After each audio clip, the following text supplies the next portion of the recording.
Vlora vazhdon të jetë i vetmi qytet në rang vendi, i cili nuk e ka sot një katedrale, me komunitetin fetar ortodoks, i cili pavarësisht kërkesave drejtuar pushtetit, ende nuk është arritur një dakordësi. Besimtarët ortodoks në Vlorë janë të shumë dhe në ditët e shenjta të Pashkëve apo edhe Krishtlindjeve, si dhe në ceremonit fetare, vihet re më dukshëm kjo problematik.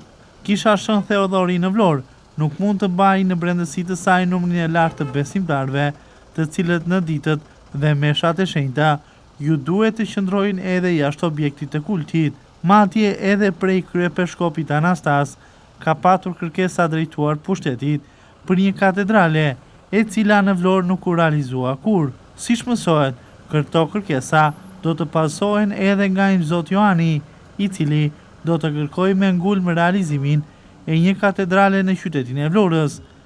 Por ndërkohë që flasim për nevojat jetike që ka qyteti ynë për një katedrale, një tjetër objekt i cili më parë ka funksionuar për kultin fetar, është zhytur prej vitesh në ares. Investimet në të prej vitesh kanë munguar, pengesë e mungesës së dakordësisë mes të gjitha aktorëve lokal dhe qendror, mes kishës ortodokse autoqefale dhe pushtetit qendror dhe atij lokal. Shumë vite më parë, kjo godin që po shihni në pamje ka qenë kisha ortodokse e qytetit, një objekt kulti fetar për Vlorën, ndërsa sot është kthyer në një objekt të rënduar. Ndodhet pranë qendrës së qytetit, në segmenti rrugor që të çon në drejtim të zonës së ish kapeles, por kjo godin nuk të ofron më asgjë. Vesh pamje se një objekti të shkatruar që shëmton më pas pamjen e të gjithë zonës përreth. Me mure të rrëzuara për tokë, dritare të shkullura prej vendit, objekti prej vitesh vazhdon të jetë totalisht jashtë çdo funksioni.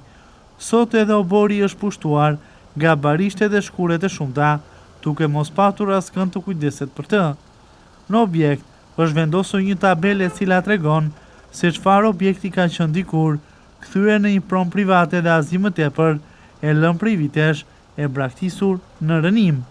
Prona ka një sipërfaqe të konsiderueshme, në të cilën mund të ndërtojë një tjetër kishë ortodokse në qytet, me besimtarët të cilët janë të shumë në numër, duke ju dhënë atyre një zgjidhje, ndoshta edhe provizore, derisa palët të dakordsoheshin se ka ardhur koha që Vlora të ketë katedralen e saj.